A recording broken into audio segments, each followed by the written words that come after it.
नमस्कार। आज हम बात करेंगे भारत की, लेकिन उस भारत की नहीं जो हम नक्शों पर देखते हैं, बल्कि उस भारत की जिसे बनने में अरबों साल लगे। एक ऐसी कहानी जो हमें वक्त में बहुत बहुत पीछे ले जाएगी। तो चलिए सीधे मुद्दे पर आते हैं। भारत ना एक बहुत ही दिलचस्प पहेली है। सोचिए, दुनिया की सबसे पुरानी सभ्यताओं में से एक सिंधु घाटी सभ्यता कहाँ बसी? उस जमीन पर जो भूवैज्ञानिक तौर पर सबसे नई है। अजीब है ना? तो सवाल उठता है कि आखिर ये हुआ कैसे? ये तो बिल्कुल उल्टा लग रहा है।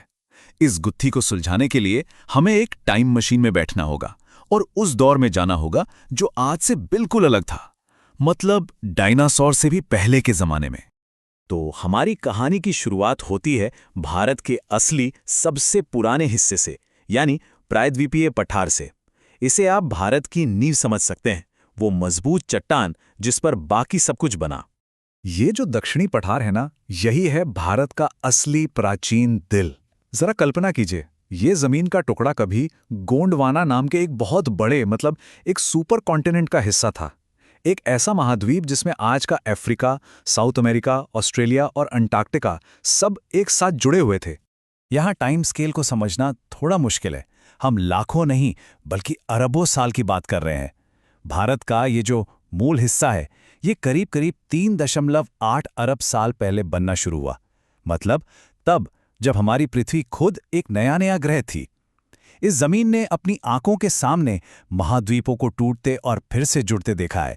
चलिए अब कहानी के सबसे धमाकेदार, सबसे नाटकीय मोड़ पर आते हैं। एक ऐसी जबरदस्त टक्कर जिसने सिर्फ भारत का ही नहीं बल्कि पूरी दुनिया का नक्शा हमेशा हमेशा के लिए बदल दिया। जी हां, हम बात कर रहे हैं हिमालय के जन्म की। और ये टक्कर ये कोई एक दिन में नहीं हुई। इसे एक बहुत ही स्लो मोशन वाला एक्सीडेंट समझिए जो लाखों सालों तक चला। भारतीय प्लेट धीरे धीरे लेकिन लगातार उत्तर की तरफ बढ़ती रही और जाकर यूरेशियन प्लेट से टकरा गई। और इस जबरदस्त टक्कर ने दोनों के बीच के समुद्र के तल को किसी कागज की तरह मोड़कर सीधा आसमान की तरफ उठा दिया। और इसी से बने हमारे महान हिमालय। मजे की बात यह है कि भूविज्ञान के हिसाब से हिमालय तो अभी बच्चे हैं। ये दुनिया के सबसे जवान और सबसे ऊंचे पहाड़ हैं। और पता है क्या, ये आज भी ऊंचे हो रहे हैं। भारतीय प्लेट का धक्का अब भी जारी है, जिसकी वजह से इनकी ऊंचाई हर साल कुछ मिलीमीटर बढ़ जाती है। कमाल है ना? हिमालय के बनने का एक और बहुत बड़ा नतीजा निकला, और इसी में हमारी शुरुआती पहेली का जवाब छिपा है। याद है कैसे सबसे नई जमीन पर सबसे पुरानी सभ्यताएं बस गई? देखिए हुआ क्या, जैसे जैसे हिमालय ऊपर उठते गए, उनके ठीक दक्षिण में एक बहुत बड़ा गड्ढा सा बन गया। अब हिमालय से जो नदियां निकलती थीं, वो लाखों सालों तक अपने साथ लाई उपजाऊ मिट्टी, गाद, सब कुछ इस गड्ढे में जमा करती गईं, परत दर परत।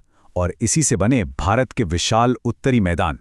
और ये कोई छोटा मोटा इलाका नहीं है, यकीन करना मुश्किल है, पर भारत की कुल जमीन का लगभग 43% हिस्सा यही मैदान है।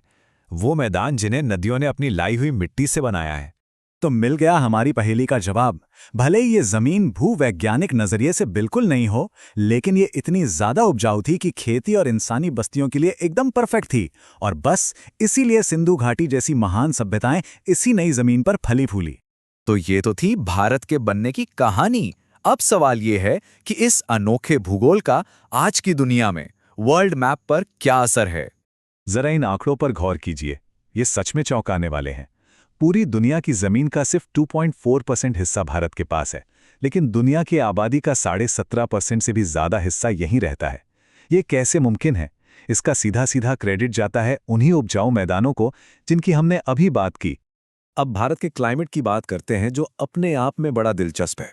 एक लाइन है कर्क रेखा, जो देश के लगभग बीच से गुजरती है। ये भारत को मोटे तौर पर 2 क्लाइमेट जोन में बांट देती है। दक्षिणी हिस्सा ट्रॉपिकल और उत्तरी हिस्सा सब ट्रॉपिकल। पर कहानी यही खत्म नहीं होती, इसमें एक और बड़ा प्लेयर है, और वो हैं हमारे हिमालय।